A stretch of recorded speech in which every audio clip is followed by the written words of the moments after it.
여호와께서 모세에게 말씀하여 이르시되 너는 이스라엘 자손에게 명령하여 그들에게 이르라.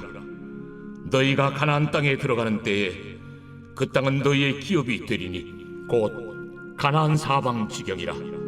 너희 남쪽은 에돔 곁에 접근한 신광야니 너희의 남쪽 경계는 동쪽으로 염해 끝에서 시작하여 돌아서 아그라빔 언덕 남쪽에 이르고 신을 지나 가데스 바네아의 남쪽에 이르고 또 하살라다를 지나 아스몬에 이르고 아스몬에서 돌아서 애굽 시내를 지나 바닥까지 이르느니라.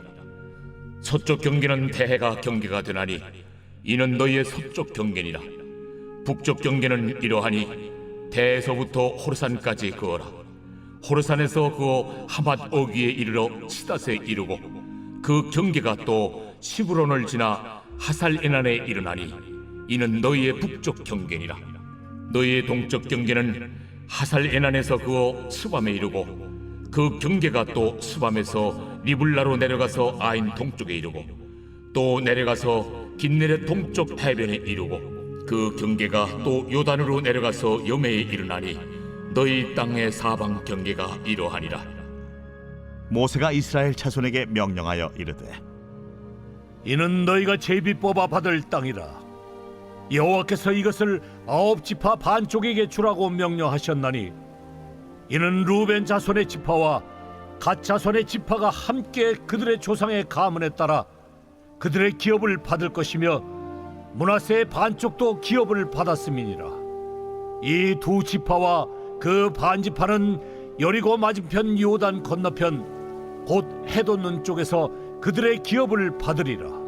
오늘도 우리에게 소중하고 아름다운 날을 허락해 주신 하나님 아버지, 오늘 6월 6일 금요일 복된 하루를 출발하는 우리 귀한 성도들을 축복합니다. 오늘도 불꽃 같은 눈동자로 우리 귀한 성도들을 지켜주시고 오늘도 죄 가운데 거하지 아니하며 하나님이 주시는 나라 바로 그 천국을 향해 오늘도 거룩을 연습하며 그리스도의 아름다운 성품을 드러내는 복된 하루가 되도록 인도하여 주옵소서.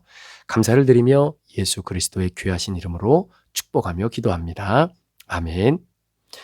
우리 사랑하는 브릿지 가족 여러분, 오늘 6월 6일 우리 금요일 우리 민수기 34장 1절에서 15절까지의 말씀을 중심으로 오늘 하나님께서 이스라엘 백성들에게 설정해 주신 그 경계의 의미가 무엇인지를 한번 우리의 삶에 적용하며 같이 한번 말씀 나누기를 원합니다. 이성복 시인이라고 하는 분간이 쓴 시 가운데에 그렇게 소중했던가라고 하는 제목의 시가 있습니다. 그 중에 일부분을 제가 잠깐 한번 읽어볼게요. 버스가 지리산 휴게소에서 10분간 쉴 때 자판기 커피 뽑아 한 모금 마시는데 버스가 떠나고 있었다. 가쁜 숨 몰아쉬며 자리에 앉으니 회청색 여름 양복은 온통 커피 얼룩 화끈거리는 손등 손바닥으로 쓸며 바닥에 남은 커피 입안에 털어 넣었다. 그렇게 소중했던가? 그냥 두고 올 생각 왜 못했던가? 꿈 깨기 전에는 꿈이 삶이고 삶 깨기 전에는 삶은 꿈이다 라는 시입니다. 여러분 중에 혹시 이와 비슷한 경험을 해보신 분이 계십니까? 굉장히 황당한 일이죠. 그까지 커피 한 잔이 뭐라고 그걸 포기하지 못하고 양복에 커피 얼룩이 생겼으니 한마디로 소탐 대실 아니겠습니까? 그래도 이 경우 얼룩진 양복을 세탁하면 되겠지만 만일 인생을 계속 이런 방식으로 산다면 얼마나 답답하고 곤란한 삶이 이어지겠습니까? 너나 할 것 없이 모든 인간은 다 욕망을 갖고 살아가는 것 같아요. 우리에게 꼭 필요한 기본 욕구야 당연히 채워져야 되겠지만 여러분 당연한 그러한 이 기본 욕구 외에 과도한 욕망을 채우려고 애쓰다 보면 자칫 낭패를 당하기 일쑤입니다. 여러분 인생이 왜 힘들고 답답하고 내가 생각하는 대로 펼쳐지지 않고 또 어떤 사람은 왜 인생이 이렇게 망했을까? 물론 여러 가지 이유를 댈 수 있겠지만 가장 중요한 요소 중에 하나는 바로 그 욕망 때문이 아닌가 생각됩니다. 욕망을 제어하지 못하고 정신없이 따라가다 보면 반드시 패망하고 만다라는 것이죠. 그래서 사명을 붙잡고 살아가는 사람이 아니라 사명을 잃어버리면 욕망을 붙잡고 욕망이 이끄는 대로 살아갈 수밖에 없는 바로 그런 인생을 우리 주변에서는 굉장히 많이 보게 됩니다. 그 대표적인 사건이 바로 북왕국 이스라엘의 7대 왕으로 살았던 바로 아합이라고 하는 왕 아니겠습니까? 여러분, 아합이라고 하는 왕은 이스라엘 역사상 가장 사악한 왕으로 알려져 있죠. 그는 이방 나라 사돈의 공주 이세벨을 왕으로 들입니다. 이세벨은 간악한 우상 숭배자로 남편 아합을 끼워서 이스라엘을 바알과 아세라 신 우상 숭배로 몰아갔던 장본인이기도 합니다. 여러분, 우상 종교의 특징은요, 예나 지금이나 세속적인 욕망을 채워준다고 속이는 거예요. 그러니까 하나님은 우리가 살아가면서 기본적으로 필요한 어떤 욕구, 니드를 채워주시지만 과도한 욕망, greed, 이 욕망까지는 채워주시지 않습니다. 따라서 바른 신앙을 갖지 못하고 세속적인 욕망을 지나치게 추구하는 사람들이 우상 숭배에 쉽게 빠지는 경향들이 있습니다. 아마 아합도 이세벨도 마찬가지였을 거예요. 그 마음속에 세속적인 욕망이 가득한 사람들, 그 욕망을 채우려고 별의 짓을 다 하지 않습니까? 하나님을 배반하고 우상 숭배를 하는데 그치지 않고 결국은 그렇게 많은 재산을 갖고 권력을 갖고 있는 왕이었음에도 불구하고 백성들을 압제하고 강탈하는 짓까지 서슴지 않았던 모습을 기억합니다. 여러분, 욕망을 채우다 보면 하나님을 거역하는 데서 더 나아가 다른 사람들의 지는 폭력성을 표출하게 되는 것이죠. 오늘 우리가 함께 다루고자 하는 이 본문의 말씀, 어떻게 보면 이스라엘 백성들이 가나안 땅에 들어가게 되었을 때에 하나님께서 이들에게 가나안 땅의 경계를 설정해 주신 겁니다. 그런데 여러분 아시는 것처럼 이 하나님이 설정해 주신 가나안의 이 경계는 사실 하나님이 아브라함에게 약속하셨던 그 이스라엘 백성들에게 주어질 약속의 땅과의 크기를 비하면 굉장히 작은 부분입니다. 굉장히 작은 부분이에요. 자, 그럼에도 불구하고 하나님께서 동서남북의 경계를 설정해 주신 이유가 무엇인지 오늘 말씀을 통해서 한번 생각해 보기를 원하고요.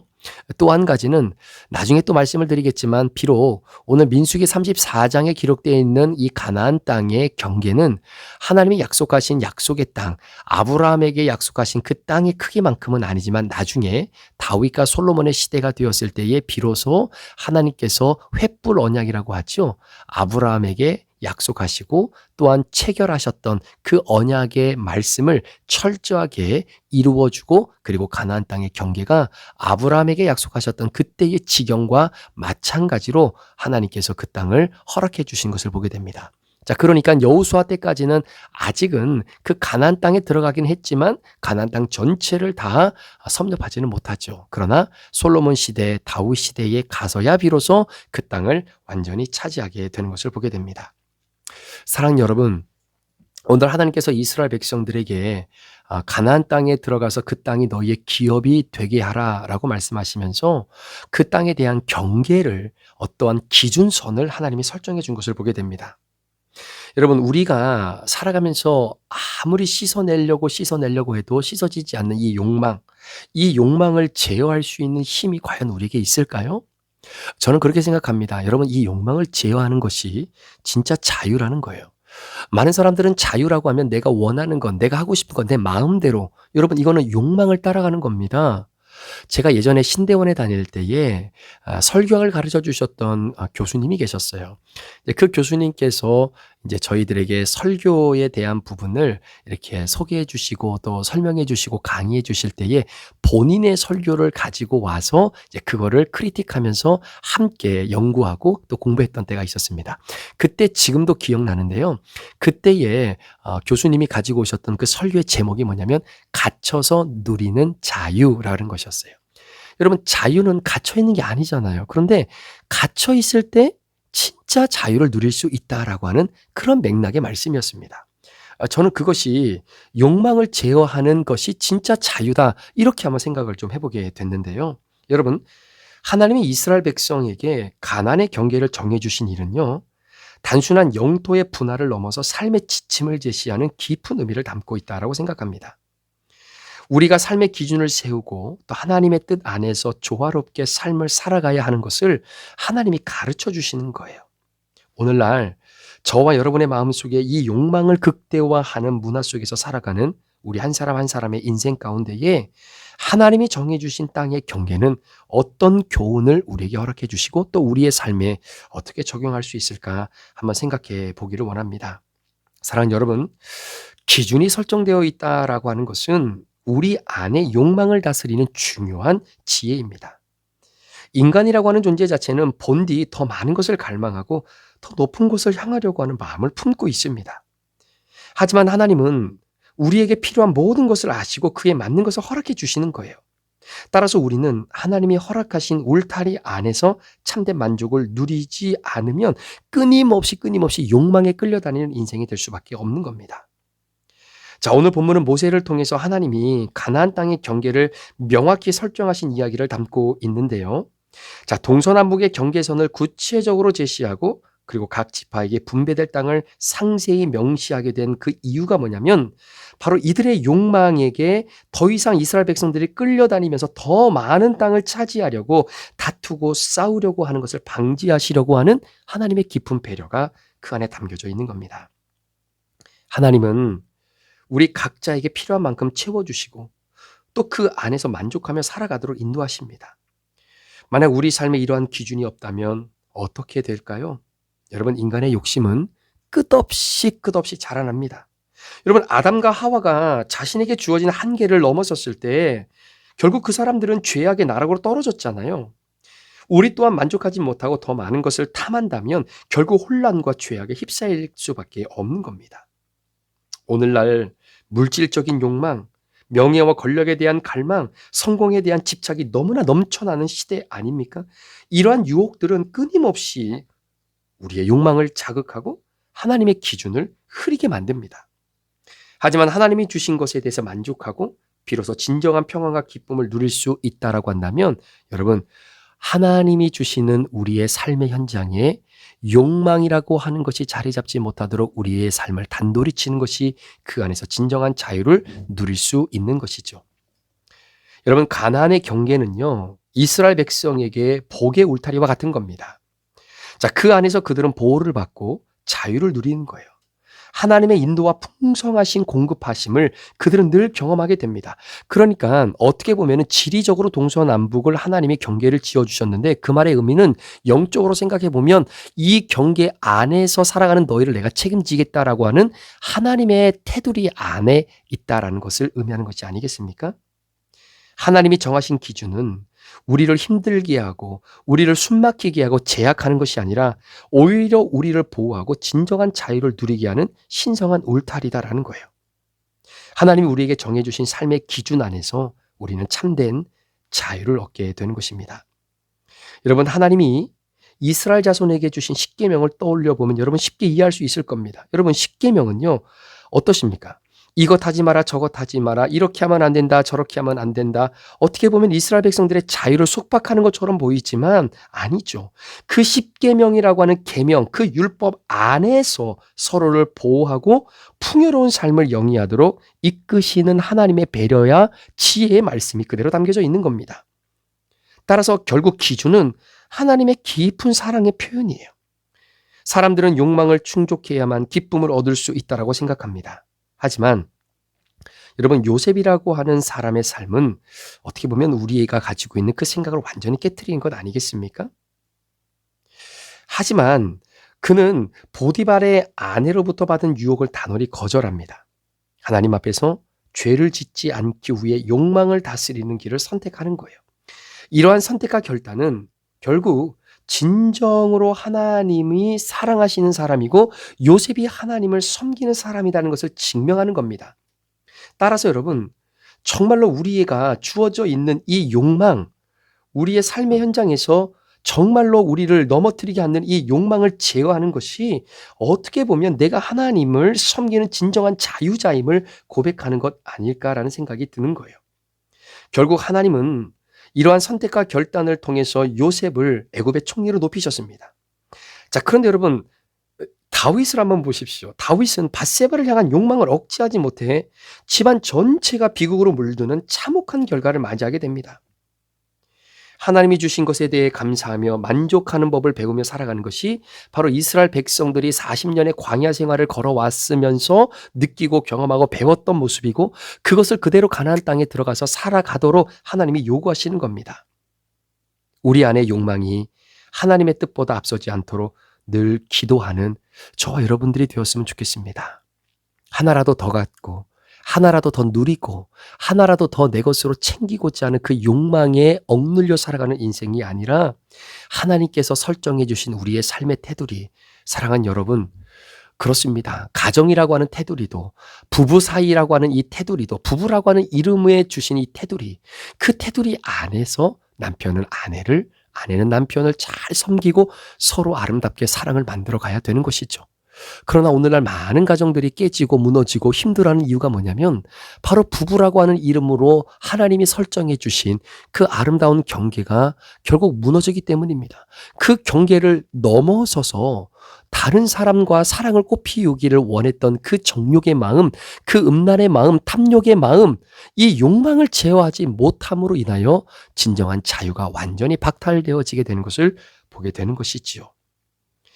자, 하나님이 이스라엘 백성에게 가나안의 경계를 허락하셨듯이 오늘 우리가 살아가는 이 삶에도 그분이 정해주신 기준이 있습니다. 이 기준은 우리의 욕망을 제어하고 인간의 어떤 탐욕과 정욕이 나를 이끌어가지 못하도록 하나님이 우리의 삶에 경계를 설정해 주신 것, 저는 그것이 바로 오늘 우리가 말씀 묵상하고 큐티하며 그 말씀 속에서 하나님의 은혜를 경험하는 놀라운 은혜가 아닌가라는 생각을 해보게 됩니다. 우리를 둘러싼 모든 환경은 하나님이 허락하신 선물입니다. 그 선물을 감사함으로 받을 때 하나님께서 우리에게 진정한 평화와 안식을 허락해 주시는 것이죠. 우리 사랑하는 성도 여러분, 오늘 하루 하나님께서 허락하신 이 경계 속에서 진정한 자유를 누리십시오. 내가 원하는 것을 하지 못했기 때문에 자유가 박탈되는 것이 아니라 하나님 안에서 내가 하고 싶은 것도 하지 못하는 것, 이것도 자유입니다. 하나님이 주신 자유입니다. 내가 하고자 하는 대로, 내가 원하는 대로 모든 인생을 그렇게 살아간다면 여러분, 그 사람이 하나님이 정해놓으신 경계 안에서 순종하며 살아갈 수 있겠습니까? 천만의 말씀입니다. 안 됩니다. 그것은 결국 타락이고 결국 죄의 무너짐 속에 빠질 수밖에 없는 것이죠. 오늘 하루 하나님이 설정해 주신 말씀의 경계 안에서 아름다운 자유를 누리며 행복한 인생을 살아가는 저와 여러분 되시기를 주의 이름으로 축원합니다. 기도하시겠습니다. 하나님 아버지, 욕망을 제어하는 것이 진짜 자유입니다. 하나님께서 이스라엘 백성들에게 그 경계를 설정해 주시고 각 지파마다 제비를 뽑아 기업을 주셨을 때 그들의 경계를 설정해 주신 것은 하나님께서 진정한 자유를 허락하시기 위해서라는 것을 다시 한번 깨닫습니다. 오늘 우리 사랑하는 성도들, 내가 원하고 추구하는 것 이만큼 있는데 이거 다 못한다고 하나님 마음속에 실망과 좌절을 경험하는 것이 아니라 무엇보다도 하나님께서 허락해 주시는 그 테두리 안에서 진정한 자유, 내가 하고 싶은 것도 말씀이 하지 못하게 함으로 누리는 자유가 오늘도 우리 가운데 펼쳐질 수 있도록 인도하여 주옵소서. 감사를 드리며 예수 그리스도의 존귀하신 이름으로 축복하며 기도합니다. 아멘.